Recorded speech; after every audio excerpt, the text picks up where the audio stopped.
Assalamualaikum warahmatullahi wabarakatuh.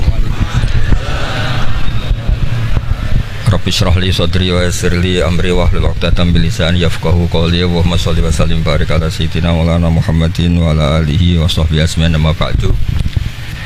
Enggang sangat kula hormati Habib Ali Asgaf, Habib Husain Asgaf, semua keluarga, wonten Mas Fikri, Mbak Nazila, semua ingkang kula hormati, Mas Nurdin sedanten ingkang kula hormati. Niki ngaos ilmu dulu apa ngaji ijazah dulu ini? Sakar sudah.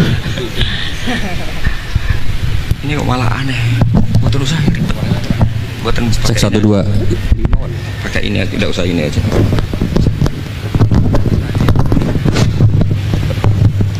Gampang mana? Ini jelas. Nah.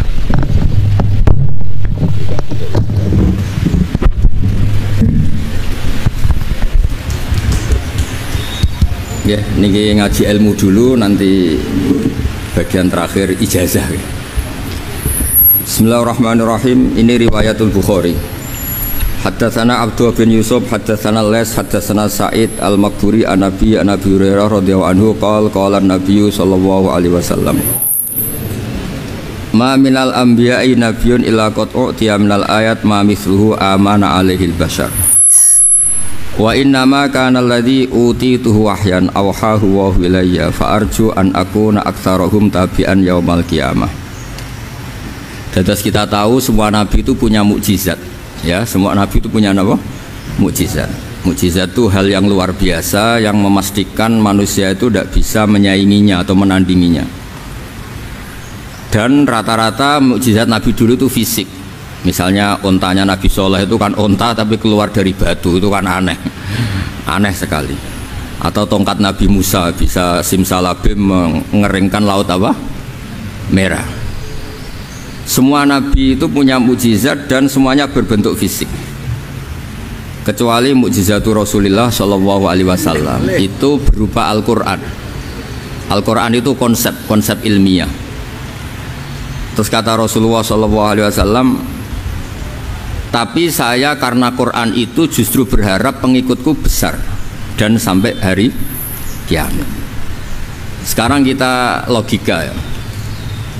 Andekan kamu punya tongkatnya Nabi Musa, kalau kamu suka uang, kepikirannya dijual apa dipakai? Kalau kamu suka uang, pakai.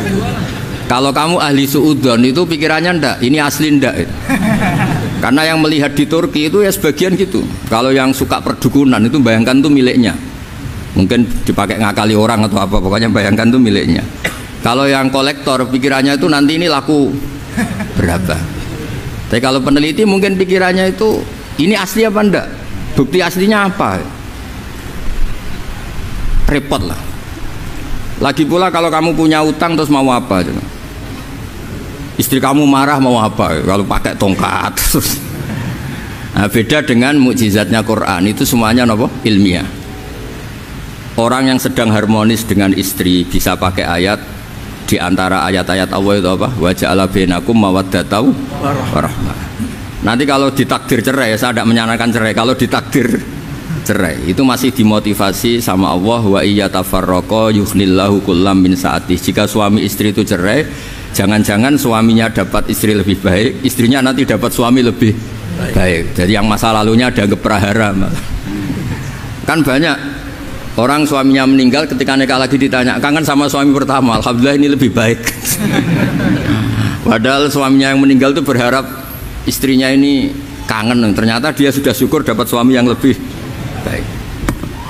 Jadi Quran itu menunggui kita ila yaumil qiyamah. Kita tidak bunuh diri, itu ya barokahnya Quran. Karena problem apapun kita dinasihati apa? Sabar, apa? Dinasihati sabar. Kan nggak mungkin kamu pegang tongkatnya Nabi Musa, punya masalah apa saja ngelihat tongkat, bisa apa tongkat? Tapi kalau Quran kan nasihat, solusi. Makanya Nabi berharap dengan Quran ini, saya berharap pengaruh saya, pengikut saya terbanyak ila yaumil qiyamah. Terus beliau dikomentari begini sama ini Fathul Bari, sarahnya Bukhari. Al-muradu anna mu'jizatil anbiya in qaradat binkiradi a'sorihim falam yusyahidha illa man hadaraha. Problem mukjizat nabi-nabi dulu itu kan fisik. Sehingga yang tahu kalau Nabi Soleh punya unta yang ajaib itu yang tahu ya hanya yang hadir saat itu.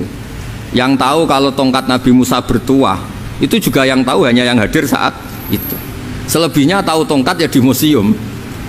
Tapi kalau Quran menjadi solusi, menjadi panduan, menjadi pegangan itu ila yaumil kiamat.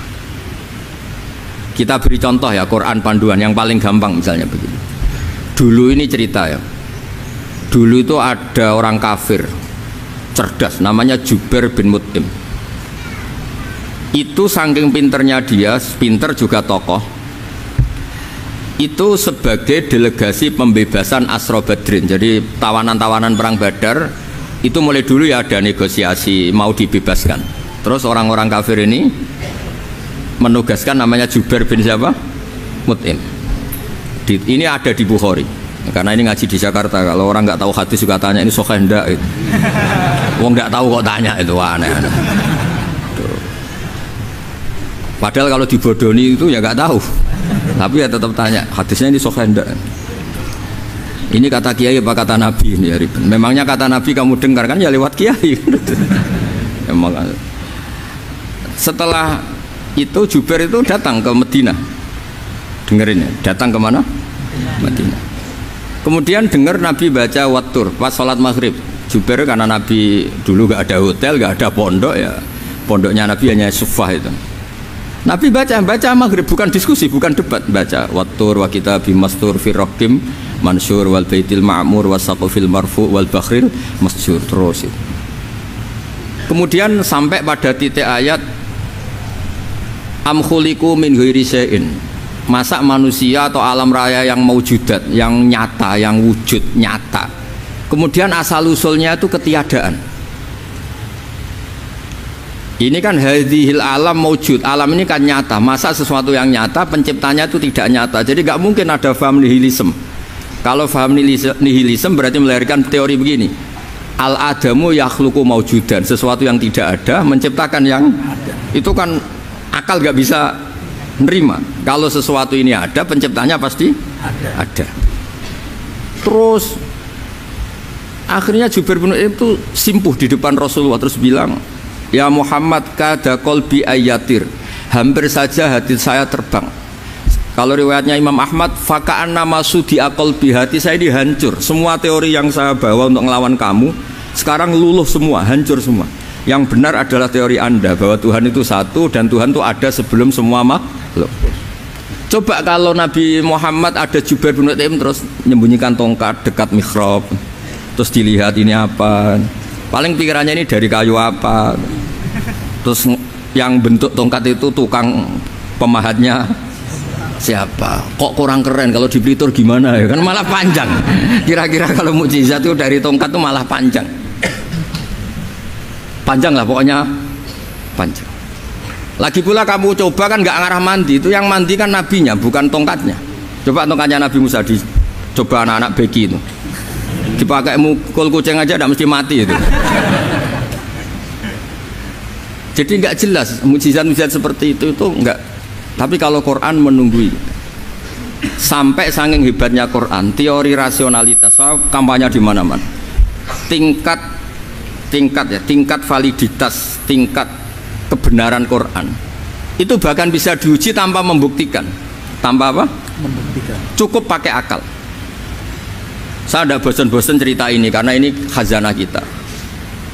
Di kitab Nailul Ma'mul itu, di kitab usul fikih, saya berkali-kali cerita ini karena ini untuk menunjukkan bahwa Quran itu liqaumi ya'qilun, liqaumi yatafakkarun. Ada seorang kiai, seorang ustadz, kiai dulu itu emang orang soleh, alim terus jadi kiai. Kalau kiai sekarang tuh macam-macam, nganggur terus ingin jadi kiai gitu. Terus daftar gitu, ada lowongan di yayasan masuk ingin jadi ustadz karena dengar ada gajinya. Dulu tuh ada seperti itu, udah. Makanya dulu itu kalau ustadz kiai pasti soleh karena dia alim terus ingin orang lain tuh mendapat ilmunya. Kalau sekarang nggak ada yayasan sehat, guru gajinya sekian, yang nggak ingin jadi ustadz tuh daftar karena ada gaji. Apalagi ada kabar, ada gaji, ada mes, ada wah yang daftar banyak ya. Tapi mentalnya ada kiai sebetulnya. Ya kalau sampean tanya itu baik dah Gus, ya setengah baik. Ya maksudnya setengah baik ya ada baiknya lah, namanya profesi ngajar itu kan baik. Tapi setengah saja karena motifnya itu nyari gaji, bukan ingin mencerdaskan umatnya Rasulullah SAW. Itu Imam Amudi itu guru matematika. Saya nggak bosan-bosan cerita ini, guru matematika. Muridnya sampai takut, ini masuk surga ndak, kiai kok ndak ngajarin istighosa atau tahlil, malah ngajarin apa? Matematika. Beliau meninggal, terus muridnya tanya, ma fa'alallahu bik, kira-kira gitu. Apa yang dilakukan Allah? Allah nyambut Anda gimana? Terus kata Imam Amudi, bagus, saya disuruh ngajar malaikat, karena malaikat kan ndak pernah kayak anak beki gini ngaji gini. Malaikat tuh ndak pernah ngaji, dia iman saja karena tahu surga, tahu neraka, terus iman gitu aja. Jadi imannya malaikat tuh nggak keren kita. Masya Allah. Imannya loh. Loh itu yang ngendikan Nabi loh, tidak saya. Nabi pernah tanya sama sahabat, iman yang paling keren siapa? Jawabannya sahabat, malaikat. Ya ndak karuan malaikat iman. Dia yang tahu surga neraka, tahu segalanya, masa ada ndak imannya? Pasti iman lah katanya. Terus ya para sahabat, engkau iman ya wajar kan, menangi saya, nemuin saya. Yang hebat itu orang-orang yang tidak melihat saya, tidak saya didik, tapi tetap iman. Karena dididik akal, ya tadi dididik Quran, apa dididik Quran. Sama siapa? Teks bahasa Arabnya masang. Terus Imam Amudi kata Allah, suruh dia ngajarin para malaikat cara menemukan saya. Malaikat dikumpulin, terus Imam Amudi disuruh ngajar. Sama singkat kata-katanya Allah di mimpi itu. Istadilla ala wahdaniyati bihadrati malaikati, tolong ajarkan cara menemukan saya padahal Anda ini manusia yang tidak melihat saya. Anda di Jakarta kan melihatnya gedung-gedung, paling jadi khayal, terus nikmat lah, Anda ikut punya tapi ikut nikmati. Itu orang desa-desa kalau ke Jakarta itu pokrol, wah di Jakarta tuh gedungnya tinggi-tinggi, tidak kayak kampung sini, lo udah ikut punya ikut bangga. Di Jakarta orangnya cantik-cantik, tidak kayak orang sini. Padahal dia ya udah dapat orang cantik gitu. Jadi Allah tuh saking pinternya, miskin-miskin ya bisa berkhayal dan bahagia. Nah, itu alhamdulillah betul. Akhirnya itu apa ini anak-anak begini saya tak niati ngajar standar anak-anak akademik. Terus pertama yang diajarkan hanya bilang gini, sama siapa teknya? Ya malaikat wahi para malaikat. Terus beliau bilang, nisbatus naini wassalasah ila mala nihayata lahu nisbatul far'i ilal asli. Angka itu jumlahnya berapapun, 2, 3 sampai triliunan, semuanya itu nisbatul far'i ilal asli. Binisbah ilal wahid nisbatul far'i ilal asli. Angka 2 ya cabangnya 1, 3 ya cabangnya 1, 1 triliun ya cabangnya 1. Tetap yang asal usul adalah angka 1. Itu nangis semua malaikat. Cara Jawa itu mandekman kue iman kaya imanku. Makanya imannya umatur Rasulullah SAW itu PD-nya, yakinnya kayak imannya malaikat. Kalau Tuhan itu 1, karena angka agak bisa dimulai kecuali dengan angka 1. Makanya nisbatus naini wassalasah ila mala nihayatalahu iku nisbatul far'i ilal asli. Semuanya itu nisbatnya cabang ke induk. Berarti semua alam raya ini tetap asal usulnya 1, yaitu qul huwallahu ahad. Nah itu namanya akal. Umatnya Rasulullah itu ditinggali mukjizat akal lewat panduan Quran, sehingga meskipun kita tidak menangi Rasulullah, tidak menangi sahabat, kita tidak tahu malaikat Jibril, tapi cara iman kita ini tidak kalah keren. Yakin, hakul, yakin. Terus kedua, gambar. Kamu gambar rumah, gambar hewan, gambar apa saja, mesti dimulai 1 titik. Entah gambar kamu bagus, entah jelek, tetap dimulai 1 titik.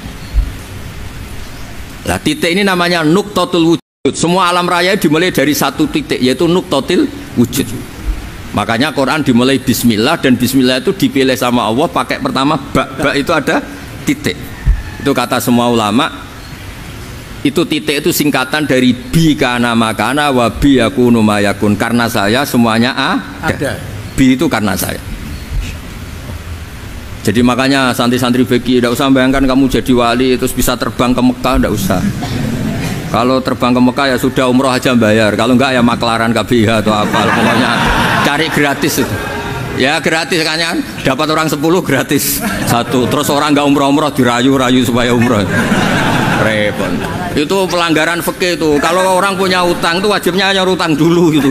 Wah, repot. Saya itu juga sering bingung di kampung-kampung. Gus sama umroh.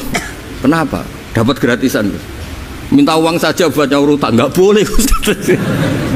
Wah, secara fikih yang wajib itu nyaur utang bukan umroh. Nggak boleh, Gus, diminta uang nggak boleh, harus umroh. Udah gitu saya ini bingung, Gus, mau umroh, nggak nikmati. Kenapa? Disuruh ngajar, Gus. Repot semua kalau ibadah mergawe ya gini, bingung semua. Ya saya mohon anak-anak BK semua yang seneng Quran itu harus seneng sampai kayak saya sehingga tahu istidlal, mencari Tuhan dengan cara tauhid yang berbasis akal itu sedzahir imannya malaikat. Jika di klasmen iman itu manusia ulul ilmi, kita-kita yang nekuni ilmu itu nomor satu prakteknya. Karena nomor satu itu Allah karuan kan, syahidah Allah kan nggak tertandingi, syahidah wa annahu la ilaha illallah. Terus wal malaikatu, malaikat kan karuan karena langsung menyaksikan surga. Dan ketiga apa? Wa ulul ilmi. Berarti prakteknya kan nomor satu. Kalau kompetitornya semuanya manusia, ulul ilmi nomor berapa? Satu kan? Nah nomor tiga kan dari Allah, malaikat, ulul ilm. Berarti kalau kompetisinya antar manusia nomor berapa? Satu kan?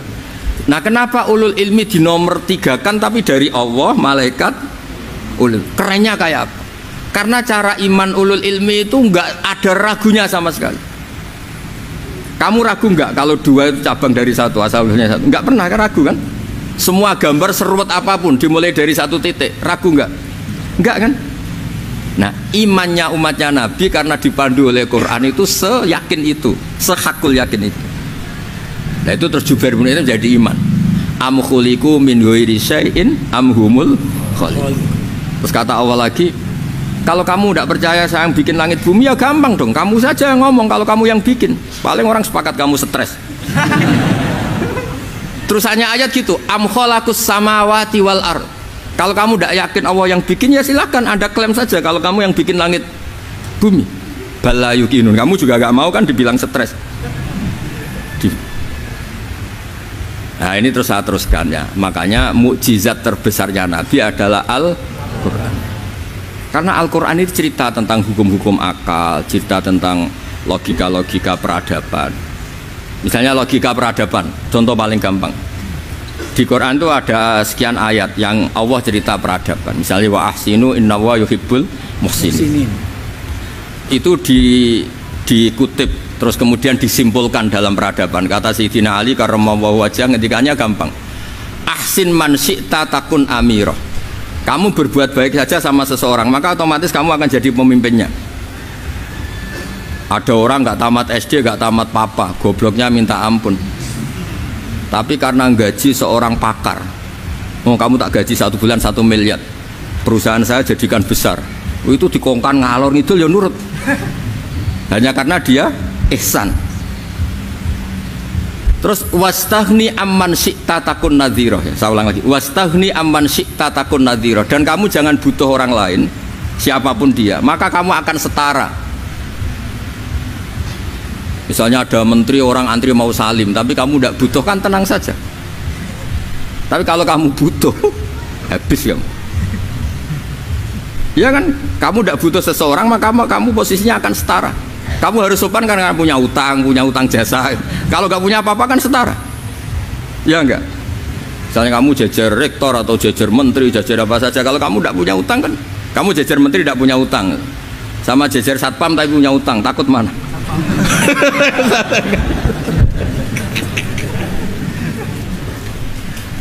Kalau butuh itu mesti kalah kan? Ada pejabat misalnya nggak begitu cantik sama perempuan cantik yang kamu butuh ingin dicintai, takut mak. Padahal nggak jelas orang ini pangkatnya apa, nggak jelas. Jadi dalam hukum sosial itu kata Sayyidina Ali, wastaghni amman syi'ta takun nadhira. Kamu jangan butuh seseorang maka kamu akan setara. Terus yang terakhir, wahtas ilaman syi'ta takun asirah. Asirah pakai sin. Dan silahkan butuh seseorang maka kamu akan jadi budak dia. Ya coba misalnya Anda seorang profesor, seorang alim, seorang kiai top, misalnya mencintai janda di ujung kampung sana, jalan kaki 2 kilo, padahal itu gak tamat SD, tapi gara-gara seneng, kacau kan, logika kepangkatan hilang semua kan. Jadi itu hukum peradaban. Itu mewakili isi-isi sosial yang diterangkan Quran. Ya, jadi paketnya 3 tadi ya. Ahsin man syi'ta takun amirah. Kamu berbuat baik sama seseorang maka kamu bisa memimpin. Wastaghni amman syi'ta takun nadhira. Kamu jangan butuh seseorang maka kamu akan setara. Mbok kamu ketemu orang terkaya di dunia. Ya ketemu orang terkaya di dunia, kamu jejer, kamu tidak butuh dia. Tenang kan bisa setara kan? Tapi kalau butuh harus sopan, ngajukan proposal, harus berakhlak karimah. Makanya sekarang Anda kok berakhlak kenapa? Ternyata mau nyalek. Biasanya Anda berakhlak kok berakhlak. Ada apa ini? Makanya guyonan di Rembang itu Beb Husain itu. Kalau ada orang mendadak sopan sama temannya, temannya curiga, kok tumben sopan, mau utang ya?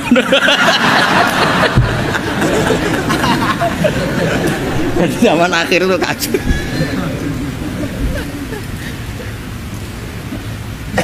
Ya di semua daerah gitu ya sama Pak Rektor ya. Kalau ada teman biasanya nggak sopan kok sopan, itu temannya curiga. Ini Pak Rektor UI ini kok tumben sopan, ada apa ya? Karena di mana-mana orang butuh itu pasti beretika. Kamu punya teman paling berdua, kalau mau utang berakhlak gak? Atau misalnya kamu punya adik cantik terus punya teman berdua, kalau cinta adik kamu berakhlak gak? Biasanya nggak sama sekali gak berakhlak. Gara-gara butuh menjadi berakhlak. Ya jadi hukum sosial itu ya kuncinya 3 tadi. Ahsin man syi'ta takun amirah. Wastaghni amman syi'ta takun nadhira. Terus wahtas ila man syi'ta takun asira. Kalau kamu butuh seseorang pasti kamu dibikin hina. Asir itu tawanan. Nah, Quran itu bicara sosial itu lengkap. Dan itu yang nunggui kita. Kita punya tetangga yang kurang baik ya seneng, punya tetangga baik ya seneng. Kata Imam Syafi'i, saya berkali-kali cerita, kok seneng semua Imam Syafi'i? Ya bagus lah, kalau yang seneng saya enak lah, dijak jagongan, dijak ngopi enak. Yang nggak seneng saya, gak ngarah utang. Uang itu nak, kamu punya tetangga gak seneng kamu, aman kan? Aman. Gak akan pinjem uang kan, pinjem mobil, nggak seneng kok. Makanya Imam Syafi'i itu kalau ngedikan luar Syafi'i, diceritain orang, ya Aba Abdillah bagiannya, ya Aba Abdillah orang itu gak seneng kau, bagus lah. Loh kenapa bagus? Waman asa'a ilaika faqad atlaqaka. Orang yang nggak seneng kamu maka membebaskan kamu. Nggak akan pinjam uang, pinjam mobil, nggak akan ganggu waktu kamu, kan nggak seneng. Justru yang seneng-senengi masalah pinjam terus. Imam Syafi'i itu orang yang anggap dunia itu selesai. Ada yang cerita, ya Aba Abdillah, orang yang tadi cium tangan engkau, yang hormat engkau, di luar maki-maki engkau, ngerasain engkau, ngata-ngatain engkau. Ya bagus lah. Kok bagus gimana? Berarti saya wibawa, depan saya tidak berani katanya. Berarti saya wibawa, di depan saya tidak berani. Berarti itu makomnya sudah kulillah sumadarhum fi khawdihim yal'abun. Sudah dunia itu selesai, sudah agak penting semua. Nah itu kalau kamu anak-anak beki ahli Quran, sudah ayatnya kulillah sumadarhum fi khawdihim yal'abun. Sudah lihat Allah saja agak penting, makhluk-makhluk itu udah makhluk semua agak penting, sepenting Allah. Nah kita ini ditunggoni mukjizat seperti itu. Bayangkan misalnya kita ditunggoni tongkatnya Nabi Musa. Saya ngajar di sini terus ini tongkat. Terus nanti yang tanya, Gus itu kayu apa Gus? Nanti yang kolektor tanya itu harganya berapa Gus? Ruwet apa? Terus yang ahli suudon itu asli gak Gus? Wah. Yang ahli suudon kan mesti tanyanya gitu, itu asli enggak Gus? Repot-repot pokoknya. Tapi kalau Quran kan jelas, kenapa? Jelas. Ya terus saya teruskan. Fala yamurru terus al murad anna mu'jizatil anbiya in qaradat binqidari a'sam. Wa mu'jizatul Quran mustamirratun ila yaumil qiyamah. Wa kharquhu lil adat fi uslubihi wa balaghatihi wa ikhbarihi bil mawhibat. Terus kata ini yang ngarang Fathul Bari, sarahnya Imam Bukhari. Fala yamurru asrun minal a'sar illa wa yadharu fihi syai'un mimma akhbaru bi annahu sayakun yadullu ala sihhati da'wahu wa hadza aqwal muhtamilat wa takmiluhu fil ladzi ba'da wa qilani anal al makna anal mu'jizat al madiyah kanat khissiyatan tusyahadu bil absar kana qati sholeh wa asa Musa Mukjizatnya nabi-nabi dulu itu hanya penyembuh, hanya pelengkap, hanya nuruti keinginan mata. Seperti dahsyatnya apa? Laut Merah di sebelah apa dipukul sama tongkatnya Nabi siapa? Itu semuanya itu hanya memanjakan mata. Urusan mata. Terus wow itu. Tapi kalau mukjizatnya Nabi Muhammad itu berdasar akal. Maksudnya berdasar akal nih, dengerin ya. Dengerin betul. Ketika Laut Merah terus tersibak kan, wow itu keren kan. Terus kita bilang, menyimpulkan, wah kita tidak akan mampu. Itu bodoh sekali kesimpulan kita tidak akan mampu. Meskipun bikin nyamuk Anda juga tidak mampu. Loh, untuk memutuskan tidak mampu saja kok sampai pertunjukan seperti itu tuh laopo, cek goblok kayak gitu. Nah kalau kita karena umat yang pinter untuk memaksa kita nggak mampu, Allah bilang innallaha la yastahi ayadriba mathalam ma ba'udah. Kita melihat nyamuk langsung berkesimpulan tidak mampu. Saya berkali-kali cerita, nyamuk itu sudah kecil, masih punya urat, uratnya kayak apa? Masih punya kuman, kumannya seberapa? Ya enggak? Nyamuk itu kecil, punya organ tubuh, organ tubuhnya punya urat. Itu kalau kamu pinter, antara tongkatnya Nabi Musa menyibak Laut Merah sama nyamuk itu sama-sama berkesimpulan melahirkan satu faham bahwa kita tidak mampu. Loh, untuk memaksa tidak mampu saja kok nunjuk pertunjukan ada onta keluar dari batu Nakotu Soleh, ada tongkat yang bisa mengeringkan Laut Merah. Cik goblok ya. Lah kita alhamdulillah tidak sejenis goblok yang seperti ini. Untuk ikrar bahwa Allah itu hebat ala kulli syai'in, cukup lihat nyamuk, kagum kan? Sudah, tidak usah bikin hidup. Saya berkali-kali mencontohkan, para pemahat tak suruh bikin patung gajah itu mampu, tak suruh bikin patung nyamuk kalau bisa. Nyari materi dari apa coba? Gampang mana bikin patung gajah sampai patung nyamuk? Gajah, makanya Allah bikinnya contoh itu untuk ijaz itu pakai nyamuk, bukan pakai. Itu kalau ustadz-ustadz yang agak jorok malah contohnya nyamuk Gus, itu kecil, itu kayak apa? Di dalamnya dia hamil kan? Itu anaknya kecil lagi, telurnya kecil lagi, itu gimana itu cara bikin ini? Makanya di sini ini ada kitab Itqan, itu komentarnya itu lucu. Ini kitab Al-Itqan karangannya Imam Suyuti. Ini persis komentar saya tadi yang kata Imam Suyuti, pengarang kitab Itqan. Wa ya imma khissiyah wa imma aqliyah. Jadi mukjizat itu ada yang fisik, bisa dilihat indra, panca indra, bisa dilihat akal. Wa aktsaru mu'jizati Bani Israil kanat khissiyah li baladatihim. Bilada itu goblok, wa qillati basairihim. Dasar wong goblok. Mukjizat kok ngenteni sing wow. Maksudnya dasar untuk ngakui Allah hebat saja kok nunggu hal-hal yang seperti itu gitu. Paham gitu? Mergo likil latin apa aklihim. Wa aksaru mu'jizati hadil ummah akliyatun li farati dzakaihim wa kamali afwahihim. Dan mukjizatnya umat ini semuanya berdasar akal karena sudah cerdas. Jadi andaikan kita melihat tongkatnya Nabi Musa menyibak Laut Merah dengan melihat nyamuk, kesimpulan kita sama-sama wow, sama-sama keren, sama-sama memastikan kita tidak mampu. Makanya terus Quran menerangkan wa ma min dabatin fil ardi wala ta'iri yatiru bi janahihi illa umamun amsalukum. Jadi keseharian kita lihat burung kok terbang. Itu sudah ayatun min ayatillah. Paham nggih? Dados niki kudu bangga ditunggoni napa Quran, nggih, ditunggoni napa Quran. Wa mu'jizatul Quran tusyahadu bil basirah fayakunu mayatabi'u li ajlihi aksar. Terus li annal ladzi yusyahadu bi ainir ra'si yang qaridu bingkiradi musyahidi. Sesuatu yang tampilan dahsyatnya itu disaksikan mata, maka itu bisa habis. Era tongkat Nabi Musa seperti itu habis enggak? Bisa mengeringkan Laut Merah, habis kan? Tapi era mukjizatnya Quran ila yaumil qiyamah. Ya contoh sosial, saya kembali lagi ke sosial. Kamu punya teman awet atau punya istri awet, itu konsepnya ya wal kadhiminal ghaidh, agak gampang tersinggung. Coba kalau kamu setiap tersinggung putus, setiap tersinggung habis, kamu tidak punya teman, tidak punya istri. Sampai kita awet seperti ini, kalau kecewa ya wal kadhiminal ghaidh, ngempet. Termasuk saya ini biasanya ngaji khusus terus baca gini ya kecewa. Tapi barokahnya diwarai Quran wal kadhiminal ghaidha, ngempet Gus, ngempet. Terus kecewa sama temen, kenapa tidak putus? Karena wal afina aninna, sudah kalau kecewa maafkan. Coba kalau kita kecewa presiden demo, kecewa menteri demo, kecewa orang tua minggat, ya kalau dicari, kalau tidak kan malu. Saya itu punya teman tak tanya, kecewa Gus sama bapak itu, kenapa tidak minggat? Malu. Kenapa malu? Takut gak dicari. Itu orang tuh paling malu itu kalau keluar dari rumah nggak dicari.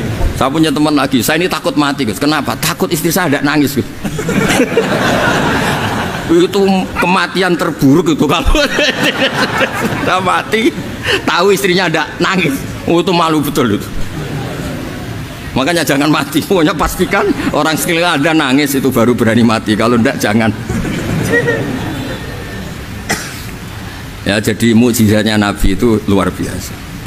Walladzi yusyahadu bi'ainil aqli bakin yusyahiduhu kullu man jaa ba'dal awali mustamirran. Sesuatu ilmiah, sesuatu agama atau apa saja yang logis itu akan abadi ila yaumil. Kayak tadi, ketika kita kecil diajari apa? Wujud, qidam, baqa, mukhalafatul hawadisi, qiyamuhu binafsihi, wahdaniyat, qudrat, iradah. Itu ila yaumil qiyamah. Karena kita pasti punya logika tadi, masa alam raya yang maujud didahului ketiadaan, kemudian ketiadaan ini kita rumuskan, ketiadaan inilah yang bikin alam raya. Di mana-mana nihilisme, ketiadaan, ya layu asfiru say'an, namanya tiada, ya tidak punya akibat apapun. Yang punya akibat apapun ya sesuatu yang wujud. Loh, itu kan ila yaumil qiyamah, sampai kapanpun teori itu akan nunggui kita ila yaumil qiyamah. Tapi kalau tongkat Nabi Musa ketika kita tidak melihat kan punya alasan tidak ngandel, Musa tidak tahu. Tapi kalau kamu seperti ini, orang paling mulhid sekalipun, paling ateis sekalipun, terus ditanya, bisa nggak Anda mulai angka di luar angka 1? Tidak bisa kan? Makanya benar Imam Amudi tadi ketika diminta Allah, istadilla ala wahdaniyati bi hadrati malaikati, tolong ajarkan kenapa manusia begitu yakin kalau saya ini satu, padahal mereka tidak melihat saya. Terus beliau ngendikan apa? Nisbatus naini wassalasa ilal wahid nisbatul far'i ilal asli. Angka 2, 3 sampai enggak terbatas, semuanya dibanding angka 1 itu nisbatul far'i ilal asli. Semuanya itu cabang dari angka 1. Itu mbok siapapun enggak usah ditunggoni nabi, enggak usah ditunggoni wali. Logikanya akan seperti itu. Itu yang dimaksud apa? Walladzi yusyahadu bainil aqli bakin yusyahidu kul man ja'a badal awal mustamir. Ya, ini masih ada waktu seperempat, ini ijazah. Kalau ijazah nggak boleh tanya, ijazah ini. Dan itu yang fotokopi lebih besar itu ijazah. Ya, ini ijazah. Kan Anda sering dengar kalau orang baca surat Tabarok itu dapat kehormatan yang luar biasa. Nah, di antaranya itu nanti malaikat mungkar nakir itu tidak berani mengadab Anda. Tapi resikonya semua riwayat itu apal Tabarok.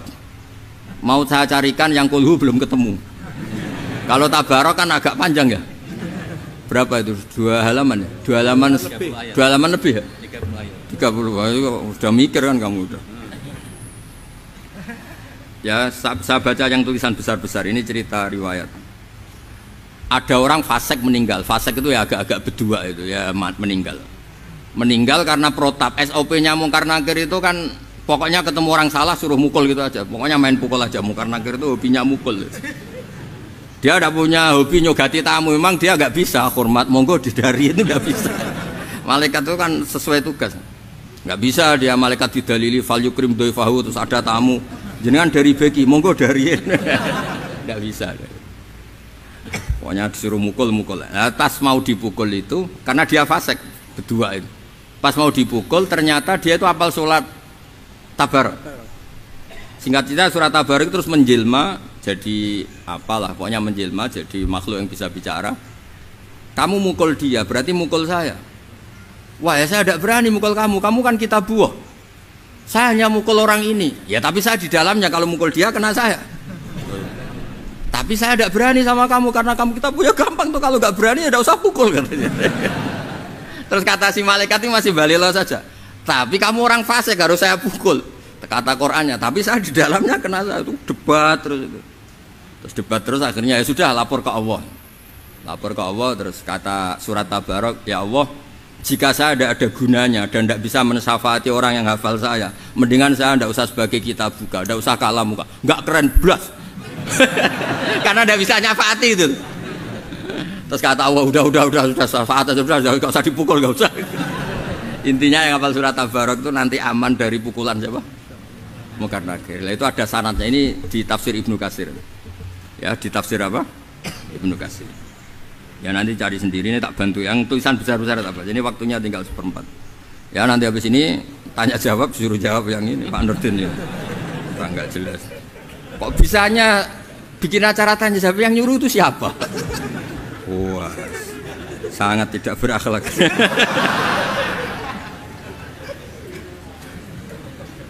Pokoknya orang ini sudah ketemu malaikat, kemudian faqala laha innaki min kitabillah wa ana akrahu masa'ataki wa innila amliku laki wala lahu wala li nafsi daron. Terus terusnya walhasil fa'ila ini di sini memang domirnya muannas ya. Jadi kangkang atau yang ngaji di sini atau mbak-mbak yang ngaji beki itu bacanya muannas ya, karena Quran itu ya kalau domir mudzakkar ini tak ajari. Kalau Anda baca Jalalain, kalau nazala pakai domir mudzakkar tuh qauluhu ta'ala apa? Kalau domirnya apa? Mudzakkar. Tapi kalau domirnya muannas fanazalat maknanya ayat apa? Jalalain kan tidak konsisten kadang fanazala. Kalau mudzakkar itu berarti qauluhu ta'ala apa ya? Kalau nazalat berarti ayat. Nah di sini itu pakai ayat, makanya domirnya muannas. Terusannya kan apa? Fasfa'ilah apa? Fasfa'ilah itu yang tulisan besar nomor 2 apa? Fasfa'ilah fatan toliku kan semuanya pakai muannas. Sudah ketemu? Yang itu, yang tulisan-tulisan besar itu, yang mulai itu kan sudah ketemu? Sudah Mas Zarkasi itu yang pakai mu'anas kan? Fasfa'ilah terus fatan toliku. Ya Pak Rektor ya? Pakai mu'anas kan? Fasfa'ilah fatan toliku yang tulisan besar. Fatakulu ya kan? Pakai mu'anas juga kan? Ya Rabbi inna fulanan amida ilayya. Terus mimbaini kitabik. Ya. Fata'allamani wa talani. Sudah ketemu? Yang tulisan besar itu. Sudah ketemu. Yang ini loh, yang mulai ini loh. Sudah ya. Afatukhriquhu anta binnar wa tu'adzibuhu wa ana fi jawfi. Jadi surat Tabarok itu ternyata itu suka dispesialkan. Apa suka? Ya Allah, Quran itu 30 juz loh. Dan orang ini milih saya. Masa sudah milih saya gak dihormati gitu, gak dihargai gitu. Ya hanya inafulanan itu Quran ini 30 juz dan suratnya berapa? 114 ya? 114 surat. Dan dia hanya ngapalkan saya, berarti saya ini spesial. Wong dia hanya spesialkan saya kok diabaikan mau dijotosi mungkar. Terus posisi saya ini keren saya di mana? Gak keren bas karena saya ini sudah dispesialkan, kemudian orang ini ndak engkau spesialkan. Nah, terus fa in kunta fa'ilan dzaka bi famkhuni min kitabik. Kalau saya tidak nyafaati orang ini, mendingan saya tidak menjadi kitab buka, tidak menjadi kalamuka, gak keren karena tidak bisa apa nyafaati. Famhu itu maka engkau hapuslah saya dari status sebagai kitab. Terus singkat cerita fakul ala arokahud ala aroki ghadibti fatakul wa haqqal li an akhdib fayaqul idzabi faqat wahabtulak wa syafa'tu kifi. Jadi intinya terus kemudian dikasih hak napa? Syafaat. Jadi orang yang hafal Quran itu fataqulu marhaban bihadzal fam sing farubbama talani marhaban bihadzal sodri farubbama wa'ani. Ini yang repot itu ada marhaban biqalbi yang wa'ani. Maka terima kasih lisanmu. Ini kata surat Tabarok, matur nuwun anak-anak beki lisan kamu baca saya. Lah ini yang terusannya agak repot. Wa marhaban bihadzal sodri farubbama wa'ani. Dan terima kasih hati kamu, otak kamu yang hafal saya ini. Masalahnya ijazahnya harus hafal ini. Karena ada wa'ani ya. Nah kalau udah hafal kan tidak bisa baca ya. Di sana tidak ada mushaf, kamu nggak bisa nyari-nyari. Ya jadi ini sekaligus ijazah, makanya terus tradisi kiai-kiai kuno di antara yang dijazahkan disuruh hafal surat apa? Di antaranya surat apa? Terus kata Rasulullah SAW ketika cerita syafaatnya surat Tabarok ya, ketika cerita syafaatnya surat Tabarok, lawadittu annaha fi qalbi kulli insani min ummati. Saya suka sekali kalau semua umatku itu hafal surat apa? Tabarok. Itu yang apa alinea terakhir ya, garis ini yang ini di sini posisinya di sini. Sudah ketemu ya? Ya, yang lawadittu. Sudah ketemu Pak Rektor ya? Nah. Ya. Lawadittu annaha fi qalbi kulli insanin min ummati. Saya suka sekali kalau semua umatku itu hafal surat apa? Tabarok. Nah, terus yang terakhir, baris ketiga dari yang terakhir kata Rasulullah, Iqra' tabarok alladzi biyadihil mulk wa 'allimha ahlak wa jami'a waladik wa sibyana baitik wa jiranik fa innaha al-munjiyah wal mujadilah tujadil au tukhasim yaumal qiyamah inda rabbiha liqariha. Ya, hafalkan, ajarkan surat Tabarok karena itu yang akan menjadi lawyer Anda di depan malaikat mungkar. Nah, wis pokoke malaikat dibuantah terus enak orang iso nyafaati protes ya. Gampangane sampeyan surat Tabarok ngomong ngene lah, malaikat ojo ngamuk sing ngapal aku, kon ngapal lo malah repot.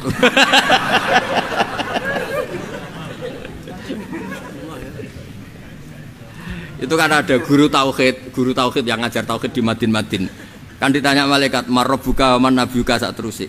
Saya ini guru Madin, kamu tidak pernah ngajar, tanya yang biasa ngajar katanya. Repot kena wali itu. Ya, jadi cerita-cerita mungkar nakir tanya formal itu sebetulnya tidak semuanya. Ada orang-orang yang enggak ditanya karena sudah hafal surat apa? Tabarok. Makanya Nabi nyifati Tabarok al-munjiyah, yang menyelamatkan, al-mujadilah, yang bela-bela kamu dan selalu bela sampai kamu selamat dari siksa. Terus qala Rasulullah sallallahu alaihi wasallam, diulang lagi, lawadittu yaktine seneng sapa ingsun anna ing sak temene surat Tabarok iku fi qalbi kulli muslimin fi qalbi kulli insanin ing dalem atine saben-saben manusa min ummati saking umat ingsun. Ya, ini bentuk penghormatan kula teng Habib Ali, Habib Husain, nggih Habib Quraisy dan ten keluarga mriki. Jadi ini orisinal, ini mudawan. Hanya mudawan itu satu sanad yang dibukukan. Ini yang pertama tadi di kitab Bukhari, sarah dari kitab Fathul Bari, yang ini dari kitab Tafsir Ibnu Katsir. Jadi sampean ora usah takok dhaif ta ora. Wah, aneh-aneh. Ora melok sinau takok.